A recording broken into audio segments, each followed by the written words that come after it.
This Clan Murray programme is a journey of discovery sweeping through the ages. To meet with ghosts of times past, to hear their stories, to explore the ancient castles, the homes of your ancestors, and discover the roots and richness of your Scottish heritage and name. And there is no better place to start our journey than here in Glasgow, Scotland's great industrial city in the foothills of the Highlands.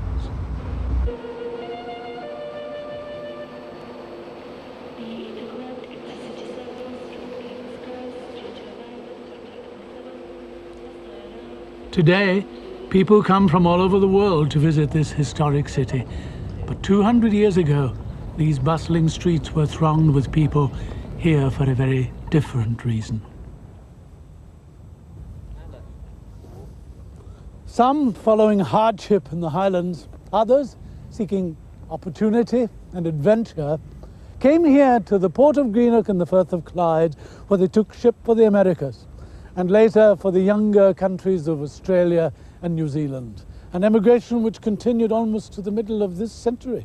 But wherever they went in the world, these millions of Scots took with them the heritage, the sense of history, the traditions of this, their homeland.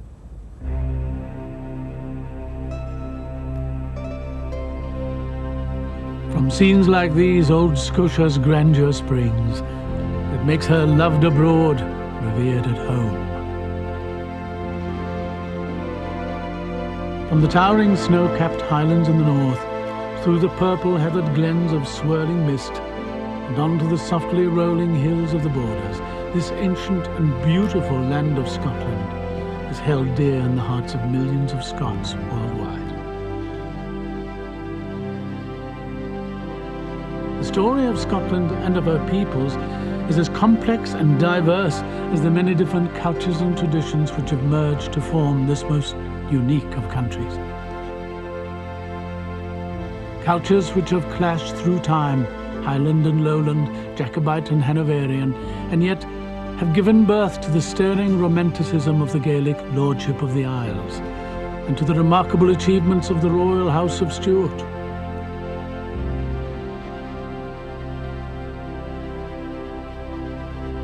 Our story begins over 6,000 years ago, with the arrival of the first settlers in Scotland. These early pioneers discovered a deeply forested land, brooding and impenetrable. They settled along the coast and on the river banks. They lived by fishing and hunting in the dark woodlands. Enigmatic remains of these peoples can still be found. But their lives and thoughts are lost to us now, kept secret in this land once called Alba, now called Scotland. The Roman legions marched into Scotland about 80 AD, and it is from their historians we have the first records of this land and of her peoples. To the northeast, the oldest inhabitants, known as the Picti, or the Painted People, whose origin is unknown to us. In the western Highlands, the Gaelic-speaking Celts, or Scoti, who had sailed from Ireland. Across the lowland areas were the Brythonic Celts. Their legends were those of King Arthur, and theirs was the magical land of Camelot. The Romans, who had conquered the known world, never managed to quell the indomitable spirit of Scotland. They ruled Britain for almost 4 centuries, but built the famous Hadrian's Wall to keep the warlike Scots at bay. With the collapse of the Roman Empire, the Anglo and the Saxon came to the lowlands. In time, Viking raiders came too, and with fire and sword conquered the north, east, and much of the Western Isles. For hundreds of years, Viking, Saxon, Celt, and Pict clashed in their battle for supremacy. The skill and courage of these warriors is reflected in the game of shinty, still played in the Highlands today. By the 11th century, the Gaelic Highlands won out. And as Gaelic became the principal language and culture, so the Gaelic use of surnames became widespread. They developed from 4 principal roots: from a person's occupation, as in Fearson, meaning parson; from a place of residence, as in Sutherland, from the lands of Sutherland; from a physical feature, as in Armstrong, a literal reference to a strong arm. The most popular form of surname in Scotland, however, is the Gaelic use of the word Mac, meaning son of, as in MacDonald, son of Donald. The origin of the name Murray is derived from the place name of Murray.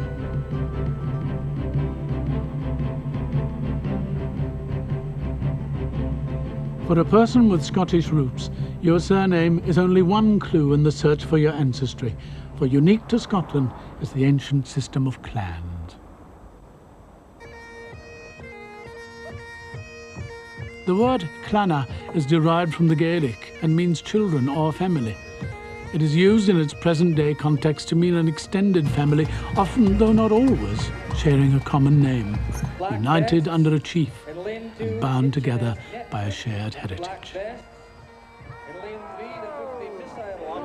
The clans practiced a sophisticated system of government which survived often independently of the rest of Scotland for nearly 5 centuries. They often banded together into great confederations. The Clan Chattan and the Lordship of the Isles were the most enduring. Indeed, so powerful did the lordship become that its power stretched along the entire western seaboard and reached inland to include much of what is now considered Highland. Few today know more about this age-old method of kinship and government than Rob MacDonald Parker of the Clandonald Centre at Armidale. The clans in Scotland have been around since the 11th century and probably beyond that. The word clan is an old Gaelic word which means children. A closer description would perhaps be kin. The clans as we know them today are probably much later. After the Lordship of the Isles collapsed in the 15th century, the families kind of broke out into their own separate branches, and groups such as the Keppochs and the Glengarrys identified themselves much more clearly under a clan chief. By and large, they lived very democratically, particularly through the period of the Lordship of the Isles, where on the council meetings, MacDonald sat at the head of the table, but he was surrounded by MacLeans and MacLeods and McKinnons and other clans who equally had a part in this council. And they traded and they bartered and they arranged marriages and they passed laws and they heard complaints. And while the rest of the world would believe we were all red-haired, hairy Highlanders running out of the heather, I think there was some form of government that was quite beyond what was happening in other places. Well, the structure, of course, was the chief would be at the head, considered in the clan terms as the first amongst equals. His lieutenants, or his right hand, so to speak, would be the closest members of his family, and throughout the clan it would descend in order of your closeness to the chief. And the way this was interpreted was the job of the Shenachie, which is the Gaelic historian. And his job was to remember all of the family descendancies. And obviously the closer you could be to the chief, the better status you had within the clan. Obviously up until the Second Rebellion in 1745, the clans operated quite well under their clan chiefs. But after the Battle of Culloden, the whole system collapsed, and in 1746 the Prescription Act was passed by the government, which insisted that the families, the children of the chiefs, had to go south for education. And of course they came back anglicized as opposed to being Highland. The family still comes into it. Today I meet American clansmen, Australian clansmen, and I feel as if I've known them all my life. They're invited to my home, I'm invited to their home, and we only met each other maybe 10 minutes before, and it's just there's a complete relaxation and trust of a fellow clan member. I go to America once a year to speak to the Clandonald USA annual general meeting, and I'm always amazed that having made the long journey from Scotland to America, when I get there and I walk in, it's almost like I've just been next door for the last year. People say, "Hi Rob," like they see me all the time, and it's wonderful. It's a wonderful relationship.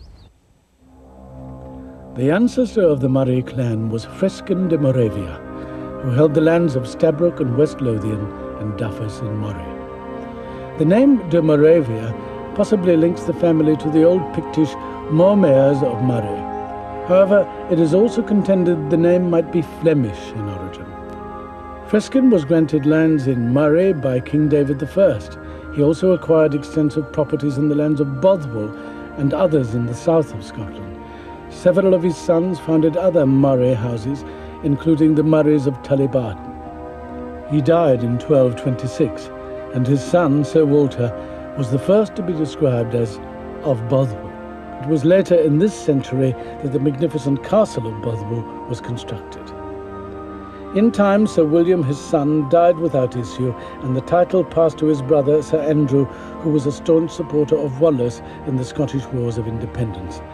Edward I of England kept a large force of troops in Bothwell Castle while he waited for the Scots to cede to his demands.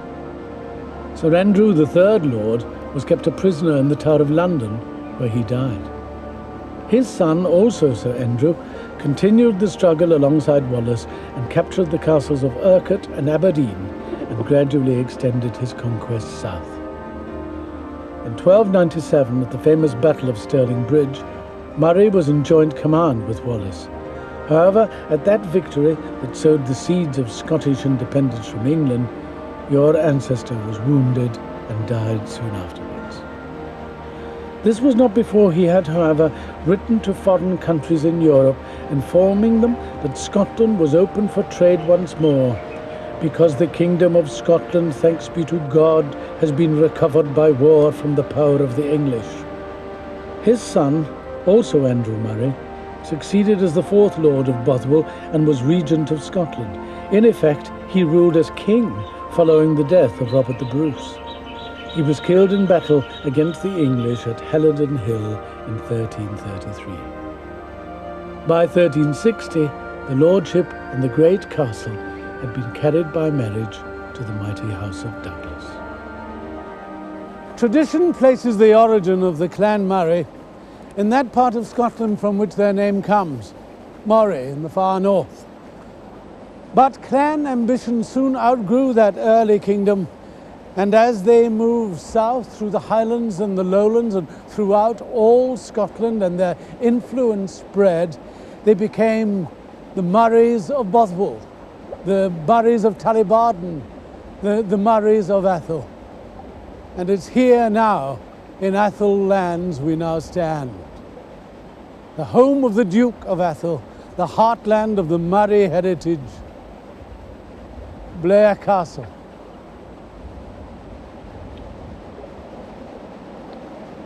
At this time, the Clan Murray multiplied throughout Scotland, from Sutherland to the borders, and took many new lands through the same process that had deprived them of their title of Bothwell. In 1320, Sir John Murray obtained Abercairny with the marriage to a daughter of the 7th Earl of Strathearn. Another Strathearn marriage brought Sir William Murray the property of Tullibardine, which was erected into a barony in 1443. Almost a century later, this branch was judged by the court of the Lord Lion to be the chiefs of the clan. This, in time, led to the chiefs becoming the Dukes of Atholl. The most important factor in the development of Scottish culture, and ultimately the clan system, was the advent of Christianity, brought to Scotland in the 6th century by St. Columba. Columba was an Irishman, a Celtic prince of the O'Neills and a most remarkable man.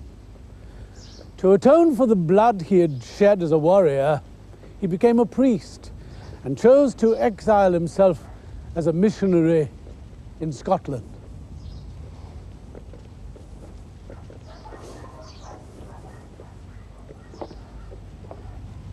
He arrived in Dalriada in 563, just at a time when the Christian Scots had been crushed by the pagan Picts. Nevertheless, the hero Columba penetrated far into northern Pictland, converting the Druids to Christianity, and, it is said, quelling a monster he encountered in Loch Ness. Then he came to Iona and founded its monastery. Iona became an important ecclesiastical centre with contacts throughout Europe. The spirit of Columba can still be sensed here on the hauntingly beautiful Isle of Iona. The monastery remains a place of pilgrimage and great spiritual power.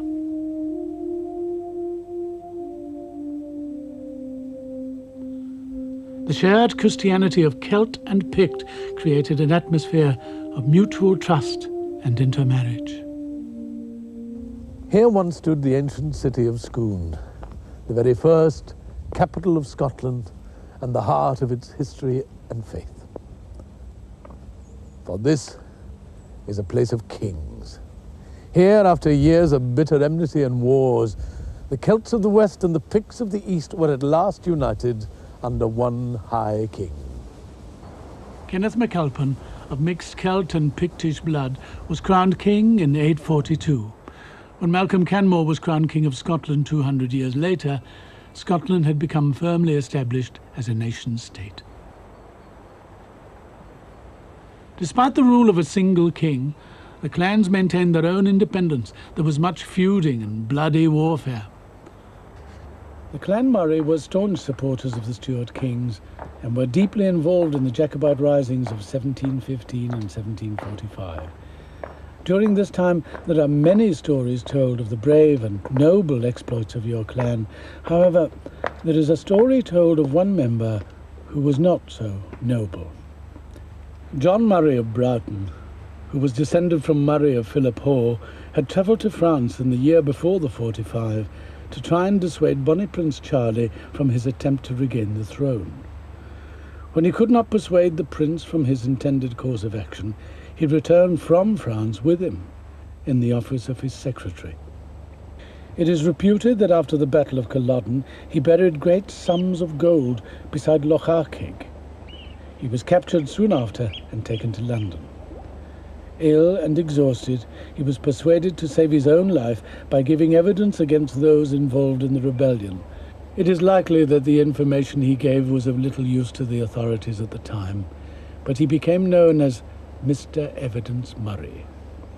He lived on in London until his death in 1777.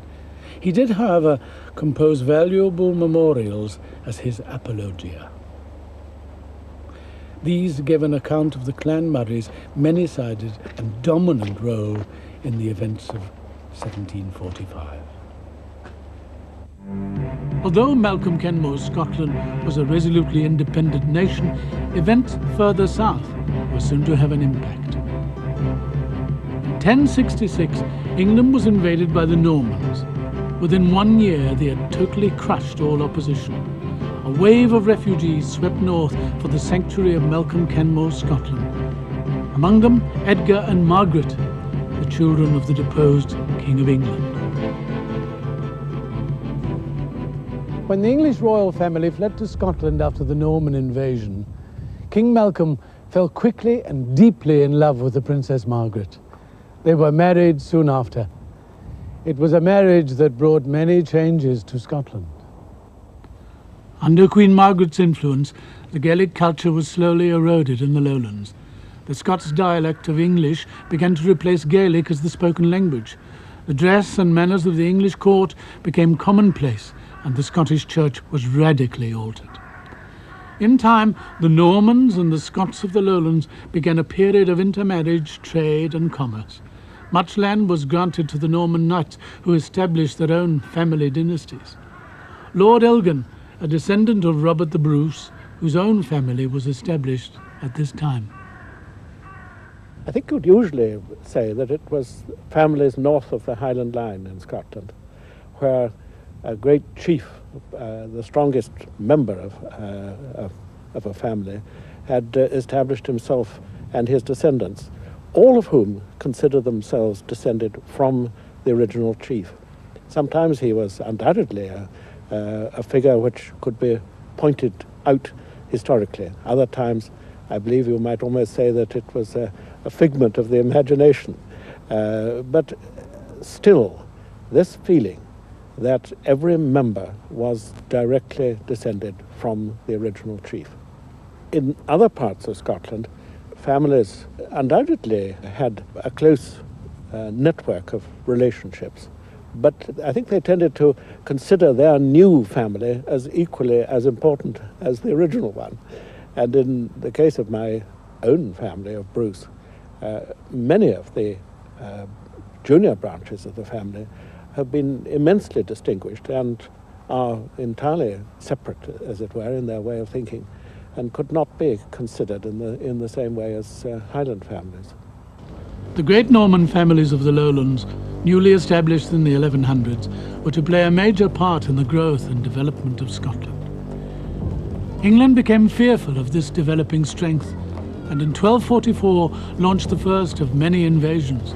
For almost a century, the opposing armies clashed violently on the battlefields of the border.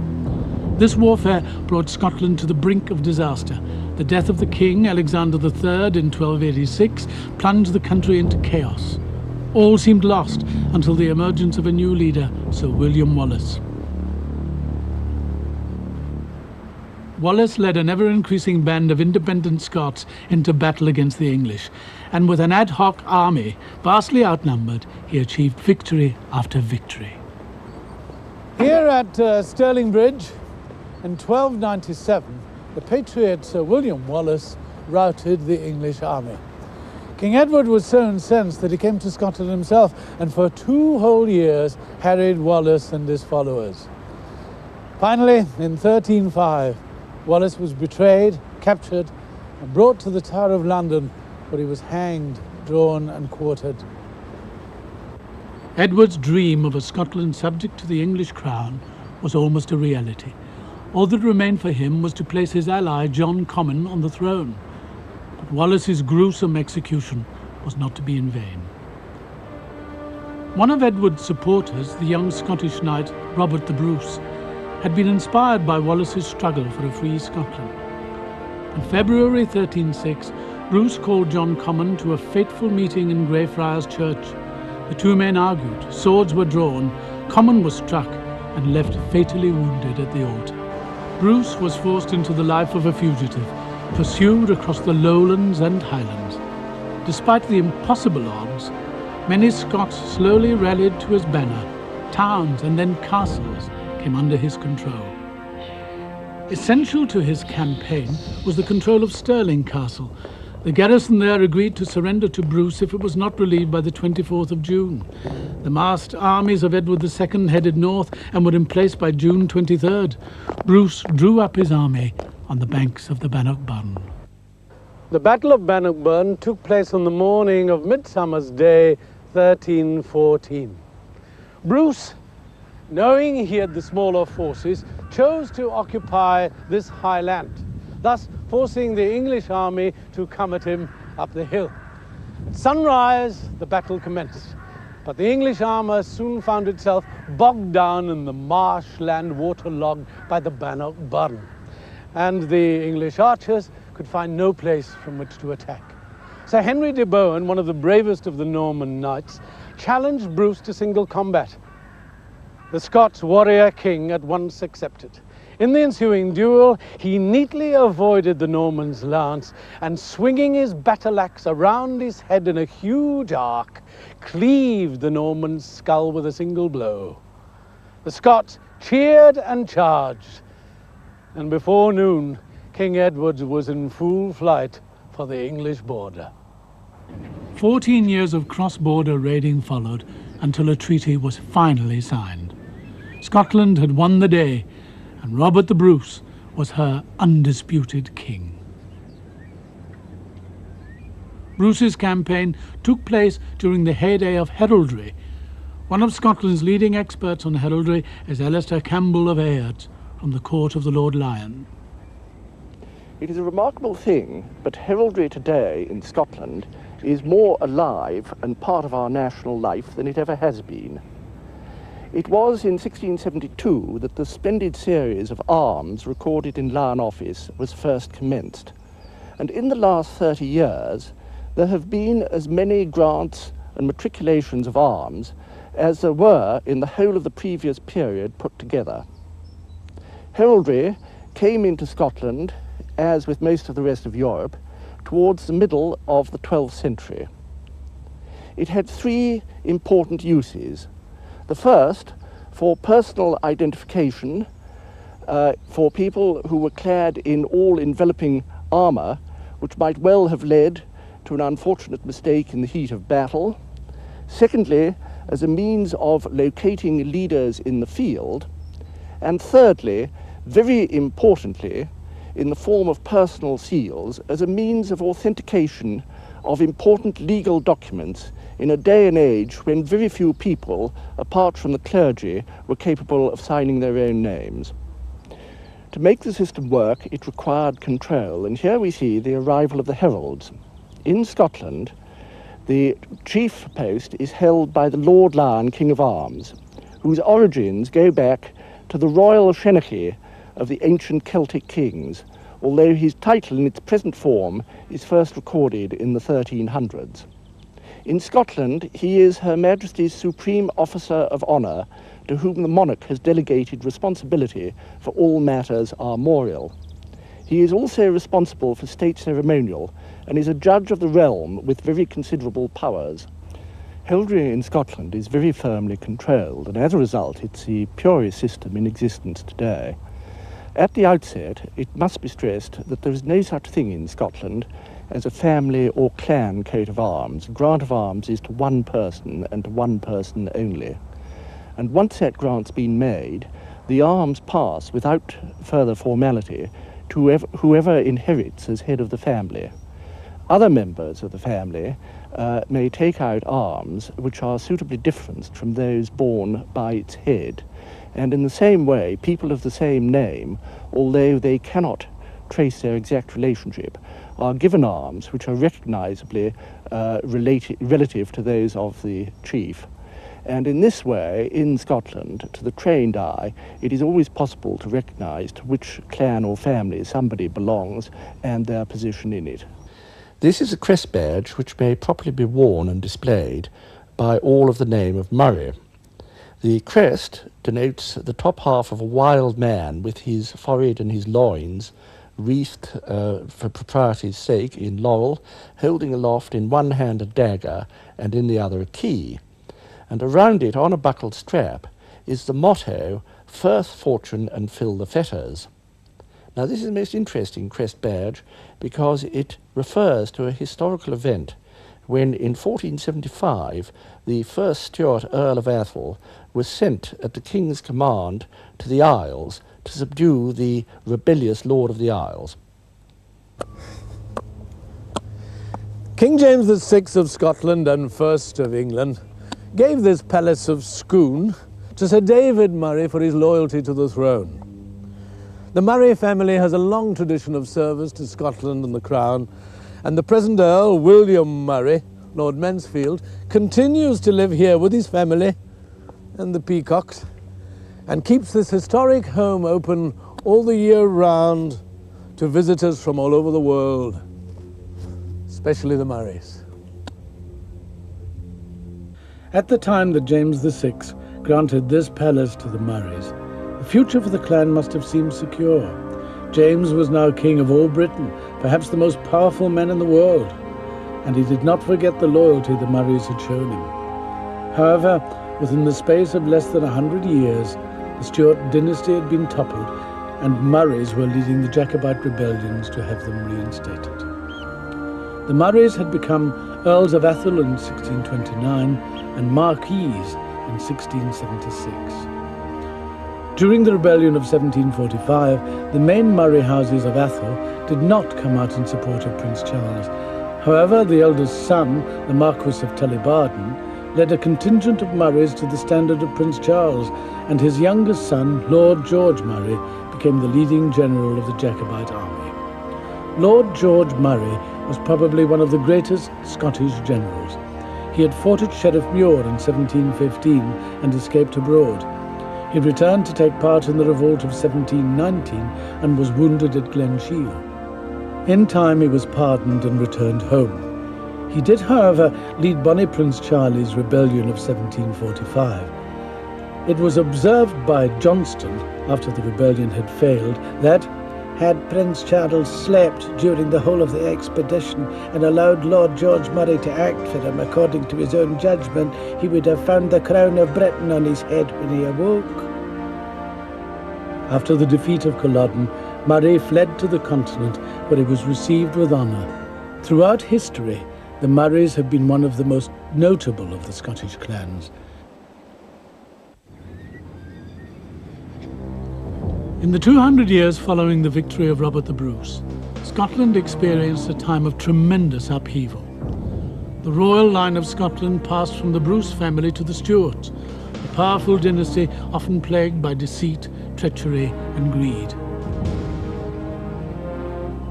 They sought to bring the clans of Scotland under their direct rule, to subdue the ancient Gaelic culture of the Highlands, a society based on equality, fair laws, and the code of hospitality, while the lowland system of government was feudal in nature. From the 14th to the 17th century, the Highlanders were continually harried by lowland armies who gradually won control. The age-old culture of the Lords of the Isles was passing into history.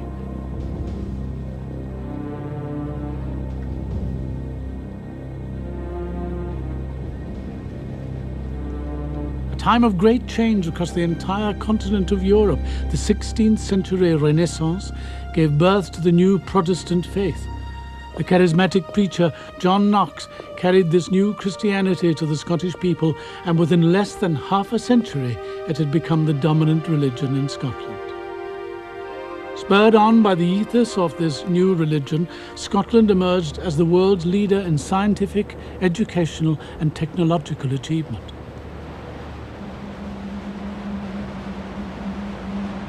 However, not all were converted to this new faith, among them the royal house of Stuart. Their staunch adherence to Roman Catholicism was to play a decisive role in their eventual downfall. In 1542, a week-old baby, Mary Stuart, became Mary, Queen of Scots. 6 years later, she was sent to France and returned at the age of 17 to take her place on the Scottish throne. Scotland was unprepared for her beauty and passionate nature. Her youthful charm won her many admirers and many enemies. In 1587, she was betrayed and beheaded at the command of her cousin, Queen Elizabeth I of England. However, Elizabeth died childless, and Mary's son, James VI of Scotland, was crowned King James I of Scotland and England in 1603, the first monarch to rule both countries. The royal house of Stuart had reached the zenith of its power. 85 years later, it would be destroyed. Under Stuart rule, Britain was convulsed by two brutal civil wars. In the Second Civil War of 1689, James II became the last of the Stuart monarchs when he lost his crown to the Hanoverian William of Orange. He fled into exile, never to see Scotland again.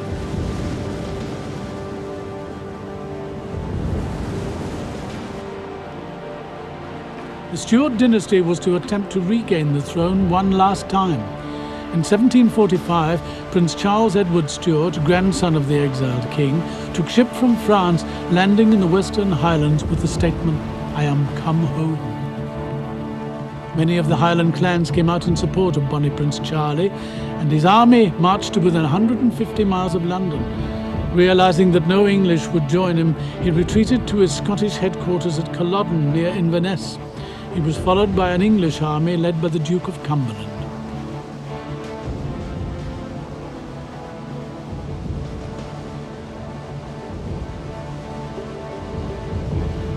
The Scots were wakened at dawn on the 16th of April 1746 by the English drums and a barrage of artillery fire. In less than half an hour, all the dreams and ambitions of Bonnie Prince Charlie and his supporters had been blown away in the smoke of battle. Cumberland showed no mercy. The wounded were slaughtered where they lay, and those captured were burned alive. With the defeat at Culloden, Charlie's year, or Blina Charlich, as it's called in the Gaelic, was all but over.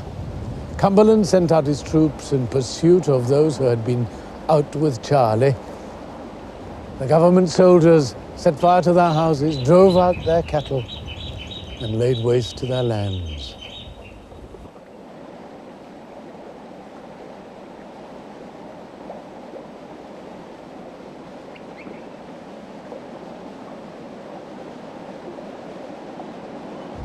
The men of the Athol Brigade were Murrays. At Culloden, they formed the right wing of the Jacobite army with the Camerons. And with the Camerons, they fought and bravely died that day. After nearly 400 years, the Stuart dynasty had finally come to an end. For the clans, Culloden was the final crushing blow. The victorious Hanoverian government in London began to systematically dismantle the Scottish nation to ensure that Scotland could never again threaten English power. Scottish people were forbidden to wear the tartan, denied the right to carry weapons, even forbidden to play the pipes.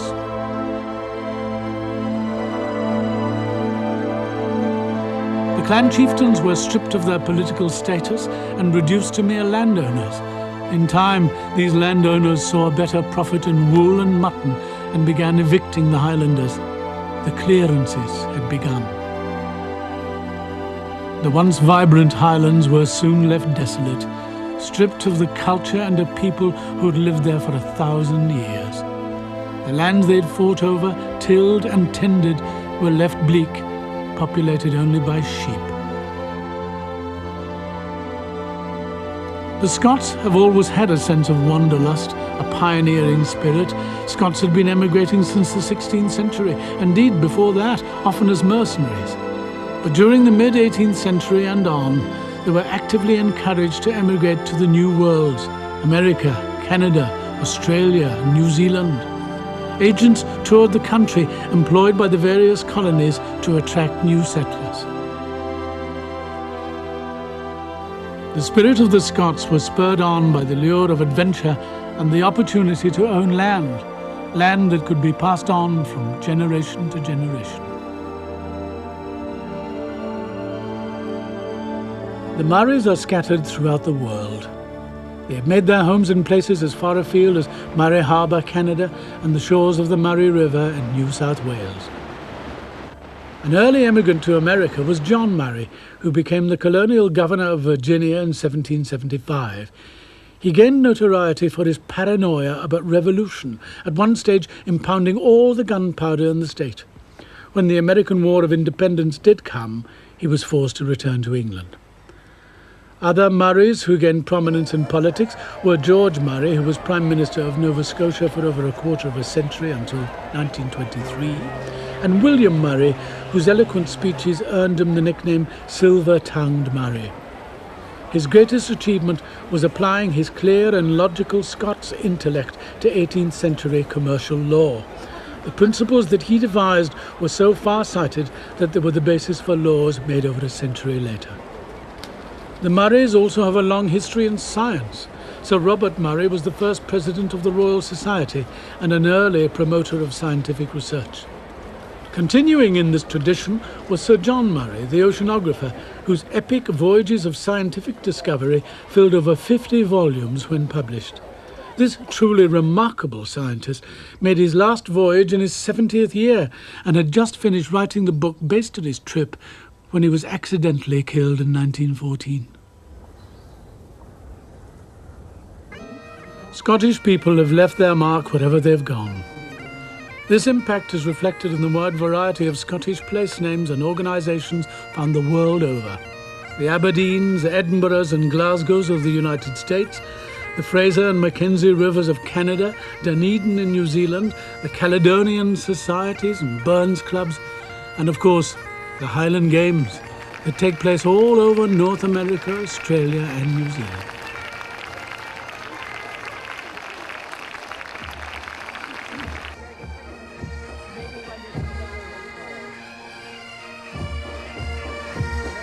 For many people of Scottish descent, tracing their ancestral roots is an important way of tracing the richness of their heritage.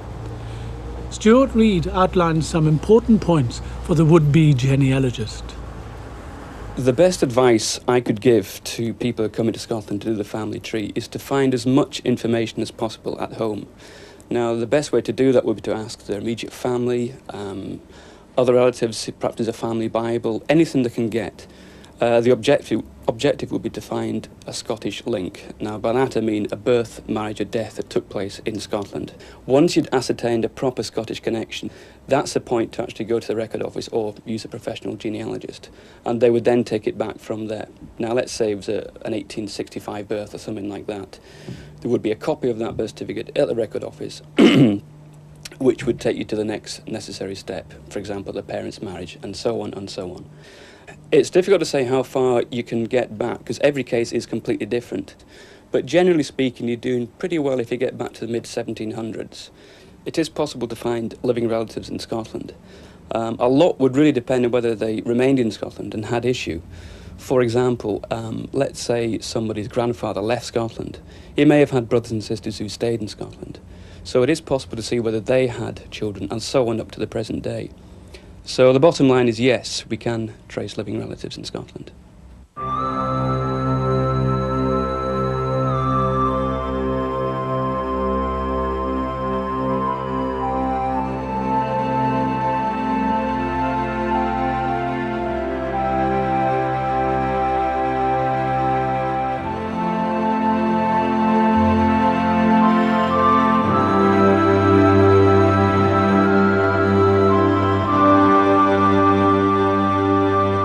Whether you come to trace your roots or just to holiday, for the millions of people of Scottish origin worldwide, returning home to the land of your ancestors is a unique experience.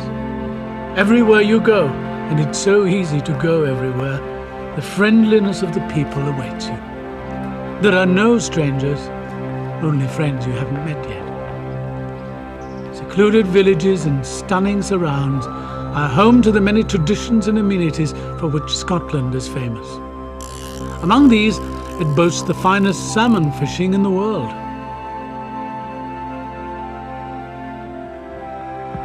Where better to play golf than in the land in which it was invented, on the best golf courses in Europe?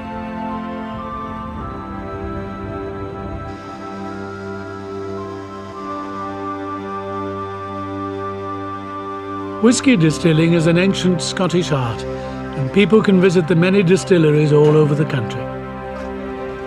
And of course, probably the most famous tradition of all, the tartan. Few in Scotland today know more about this age-old Scottish craft than Tony Murray. The earliest documentary evidence of tartan doesn't appear until the mid-16th century. But there is absolutely no question that tartan is of much greater antiquity. It was not clan tartans as we know them today, but patterns which ranged from the very simple, that of the earliest known specimen of what some people would call tartan, a piece of cloth stuffed in a jar of Roman coins and found in the Falkirk area.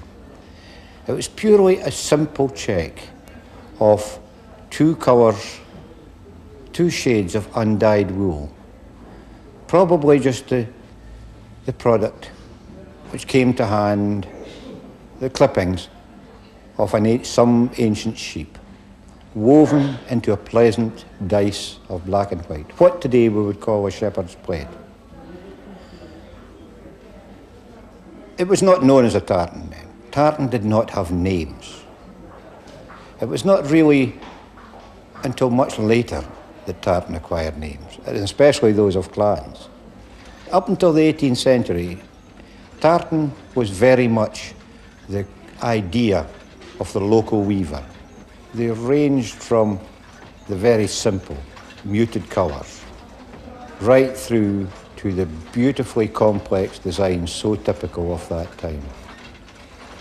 These early tartans, of great subtlety of colour, became used mainly in the form of the great plaid, the fila moa. Now, this was a wonderful garment because it was woven so finely by these craftsmen, these local craftsmen, that it was almost waterproof. Following the failure of the Jacobite Rising of 1745, tartan became proscribed for a time. After the repeal of the Proscription Act in 1782, tartan had passed from being just the product of the local weaver into an industrial context. With the rise of the industrialisation of tartan, an ethic of applying clan names to the various patterns arose, and this reached its height around 1822 when Sir Walter Scott stage managed the great visit of George IV to Edinburgh. And since that time, tartan has become the identifying feature of a clan. This is a Murray of Athol tartan. However, in its earliest incarnation, it was only known as Athol. It is a pattern which has much in common with the Black Watch, and differs only from it by the addition of the red overlines. The Murray of Tullibardine tartan, which is known to predate it by at least 100 years, has not found such common use. From its humble origins on the looms of the local weaver, tartan progressed through industrialisation, acquiring as it did the names of clans and families. Today, tartan is a living fabric, but it has progressed even further, for it now represents the names of great states. There are tartans for the various great states in America and in Canada. There is an Australia national tartan. It is an identifying feature of corporations worldwide and continues to develop. Long may it do so.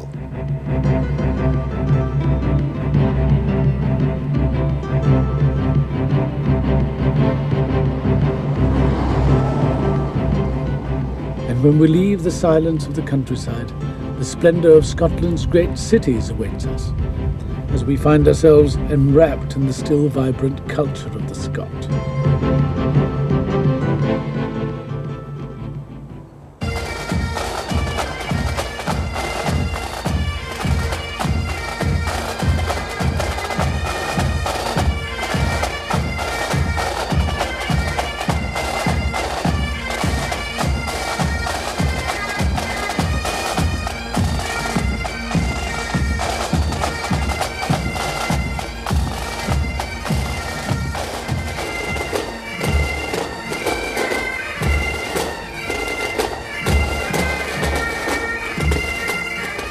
The Edinburgh military tattoo, highlight for thousands every Edinburgh festival, and a showpiece in the calendar of Scottish events. In the wide open spaces of the Esplanade, the pipes and drums of every Scottish regiment wait to carry the sounds of Scotland into the Edinburgh night. One has only to hear it to feel again that surge of pride in a Scottish heritage.